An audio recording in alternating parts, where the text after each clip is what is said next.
Do you ever sometimes give yourself a real hard time? Call yourself names, call yourself stupid and useless if you make a mistake or do something wrong?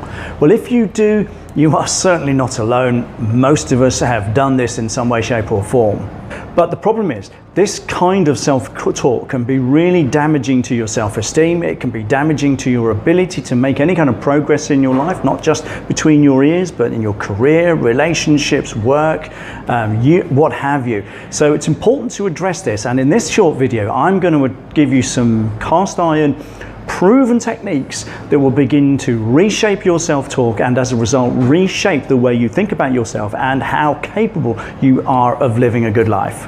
But I want to start with a story. Literally just this morning I was speaking with a friend of mine who suffers from severe anxiety, and when things don't go the way that she'd like, or she doesn't get done what she feels she should get done, she calls herself all kinds of names like stupid and useless and worthless and things like this.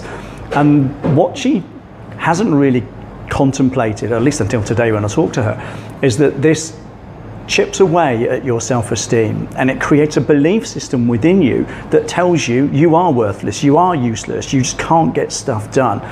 And I've suggested to her that she begins to reframe this self-talk in such a way. Now, here's what happens. She needs to do some paperwork for the government, and it's important to her, and it's important for a variety of different things, and she hasn't done it. She wanted to do it in this past week, she didn't do it. So she gave herself a really hard time as a result, and that piled on the anxiety about not having gotten it done.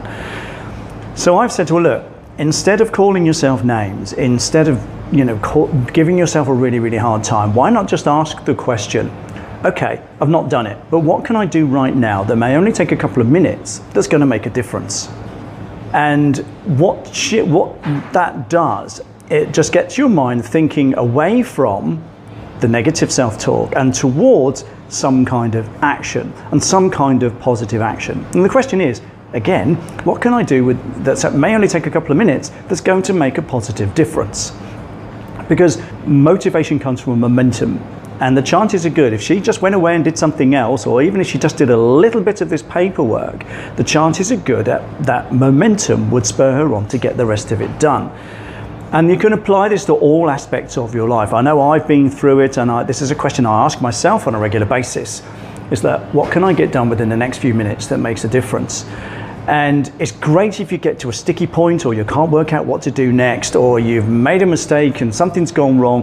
What we're trying to do is just shift our focus a little bit away from giving ourselves a hard time towards doing something positive. And that doing will begin to reinforce in our mind and our subconscious that actually you are capable. You can get things done. It is possible for you to be a capable person who is worthy, who is not useless, who is not an idiot. You are more than capable. Now, the next step here is for her to begin to question herself when she gives herself a hard time. And if she calls herself an idiot, then simply say, well, hang on a minute, who voted on that? I'm not an idiot, I'm more than capable. I managed to achieve all of these things in my life, and am where I am. And all it does is begin to question that subconscious belief.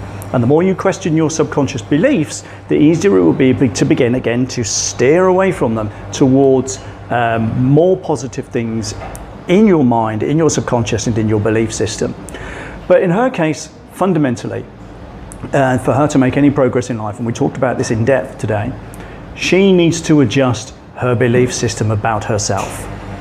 And without this, it's going to be very difficult for her to make any kind of meaningful progress in her life, because she's constantly steering towards the negative. She has massive anxiety. Now, this isn't a cure-all for anxiety.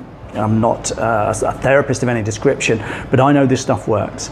And it's just a simple chipping away at these anxieties, chipping away at these negative self-talk, chipping away at this belief system that you might be an idiot, or you're stupid, or that you can't get things done. That's not true. You are more than capable. And the more you tell yourself this, and the more you start questioning these negative self-talk and these beliefs, then the easier it will be for you to really make progress towards living a better life.